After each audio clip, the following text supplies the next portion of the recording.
This is the Prime Minister of Australia, Scott Morrison. And despite the best efforts of our group, Infected Blood Australia, or those infected or affected by Australia's deadliest medical scandal, Contaminated Blood, we can't get this guy to help us. And it could be that we have a new Prime Minister coming soon. Maybe Scott Morrison's government will lose and maybe be replaced by Anthony Albanese of the Labour Party. Maybe Albo will become Australia's Prime Minister. Either way, it's not going to make a difference to us because over the decades, the worst of contaminated blood happened before the 2000s, although we shockingly do have people who've claimed to have been infected with blood transfusions. They've had hepatitis C from transfusions as recent as 2018. But the bulk of the victims we have in this group were infected before the 2000s. And whether it's Scott Morrison or whether it's the far leftist, this fella here, far leftist Albo, they both ignore us. So we won't get help from either. Both have been in government at various times and both have denied us help. Why? Because they're both involved in the cover-up. This is Australia's biggest medical scandal. If we were English, we'd be helped. If we were Canadian, we'd be helped. If we were American, if we were French, if we were Iraqi, if we were Iranian. But because we're Australian, we're not helped. This country has gone to the dogs.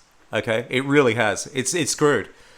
I can't get any medical care. Okay? I have to do it all myself.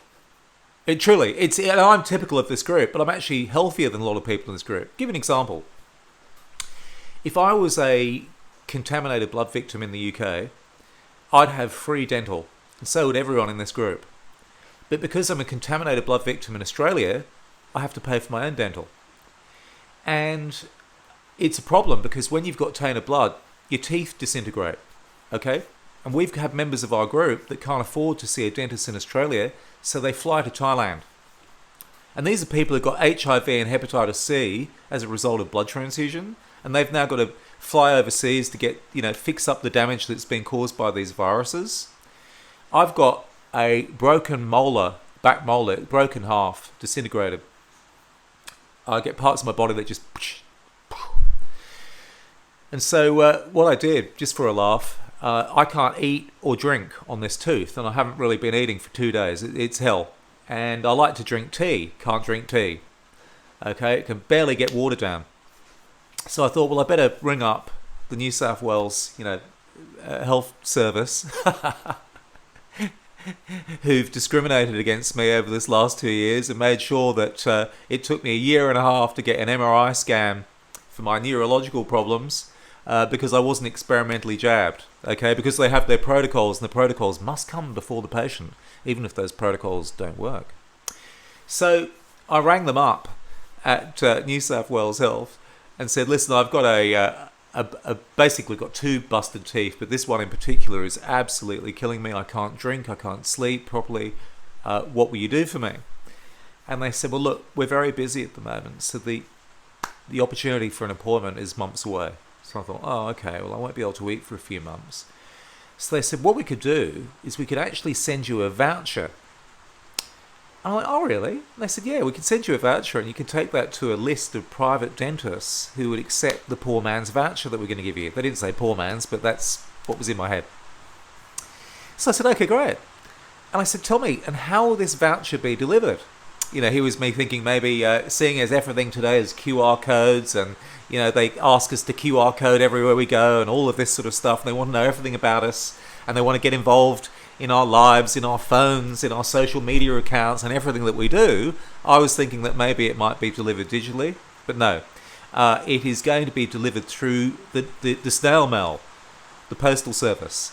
Now, for any of you who've experienced the Australian Postal Service in the last couple of years, you will know that something that should take a day or two to get to you takes a couple of weeks. Just recently, I've had letters that turned up and they were sent 6 weeks ago from within Australia, sometimes within the state. It really is a mess.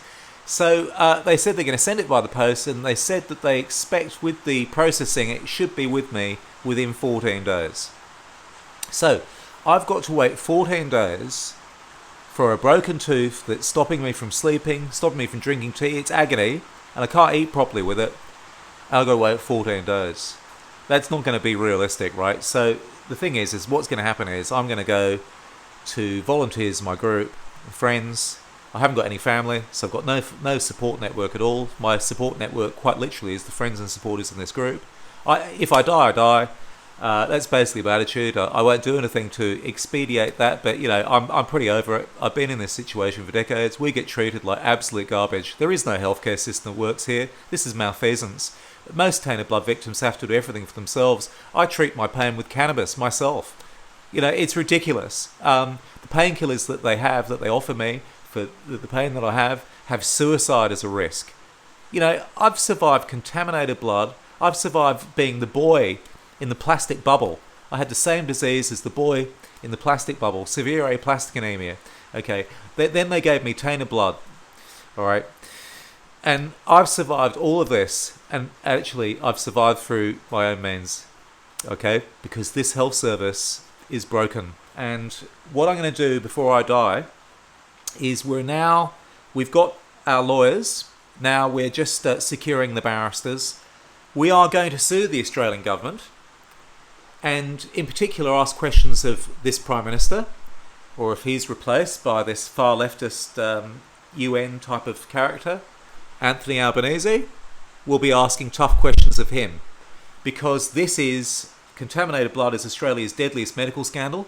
Patients were knowingly delivered contaminated blood, and we're not having this. It doesn't matter what Prime Minister we have, whether he be a conservative or a far leftist communist or whatever he might be. We're going to make sure you do the right thing, and we're going to have all of this brought out in the courts, because I'm fed up. My name's Charles Mackenzie, and get ready, because it's action time. Thank you for listening, and if you could support our Royal Commission by clicking on the link on the bio or a link in the description, we'd be most appreciative. Thank you.